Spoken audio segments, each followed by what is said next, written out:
James Frazier, and this is our fourth and final presentation for government economics, and we'll be looking at the 10 things I've learned over this semester. So just a quick overview. These are the 10 things I'll be going over. I'm not going to list them because it's a little hard to get the whole 10 subjects in the 3 minutes, so we'll just go ahead and get started. So the first thing we'll be looking at is the two views of the Constitution. It was just something interesting. I always knew these were out there, but being able to look a little bit deeper into them and seeing how the instrumentalists and constitutionalists really look at the difference and how they interpret the Constitution and the different moot courts and things, it was very interesting to see. And then the rights to property, I really like looking at these. It's basically, unless you're able to exclude others and do with it as you wish, it's really not, you don't have a full right to that property. You may use it, it may be something that you consider yours, but without those two things, it's really not. The third one was the Second Amendment. It's guarantees. So it's the well-regulated militia and the right to bear arms are the two that everyone knows. But then there's that last little bit of the Second Amendment that says, and it shall not be infringed upon, which you look anywhere in any dictionary, infringed is just basically undermining, backstabbing, making it, trying to alter it. And it's just something interesting saying that the Founding Fathers included that in there, saying it shall not be infringed upon, and how often that's broken.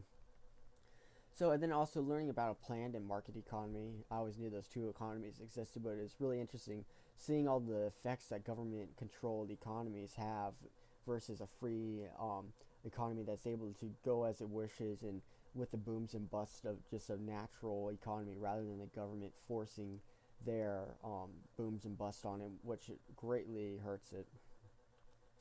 And then also looking at coins versus tokens, how coins are precious metal and has value in of itself, while the tokens are just base metals and trust, and how all of our money now is just basically based on those tokens and the base metal. How the Federal Reserve notes are they're not backed by anything. It's just all value and trust, which is something that I do not like whatsoever.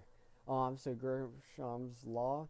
So it's basically the law that says good money leaves while bad money stays in an economy. It's just because basically people love their good money. They like gold, they like silver, those types of metals and different money that are backed by it.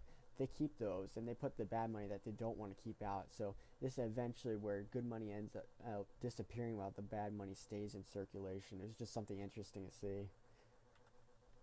So the effects of minimum wage, this was something I really enjoyed looking at, and it's something that a lot of people don't understand. It's just minimum wage is a terrible thing. It causes job losses.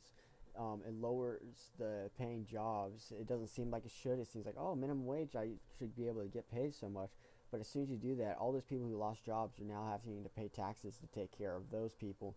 Ending up, you may be getting paid more in your check, but after taxes, you're getting a lot less. And it lowers the incentive to work, and it actually ends up companies will start turning to robots instead of humans. If they're forced to pay so much X amount of dollars for a human, why do that when they can go ahead and buy a robot once, pay for it to get maintained every once in a while, but never worry about it again? It's just something a lot easier than having to take care of a human with health care, everything else that they have to pay for these days that they're forced to.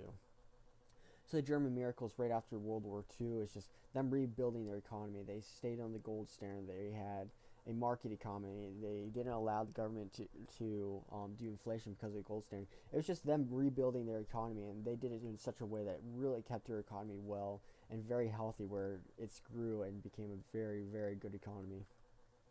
Inflation affects the economy.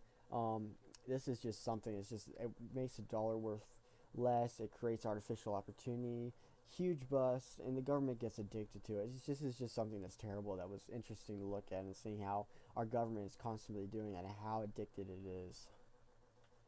And then Kien's opinion on laissez-faire and how he thinks it falls short, and how it doesn't always help the economy. People don't make the best decisions, and the example we looked at was drugs. But the whole thing is that drug example is a great one.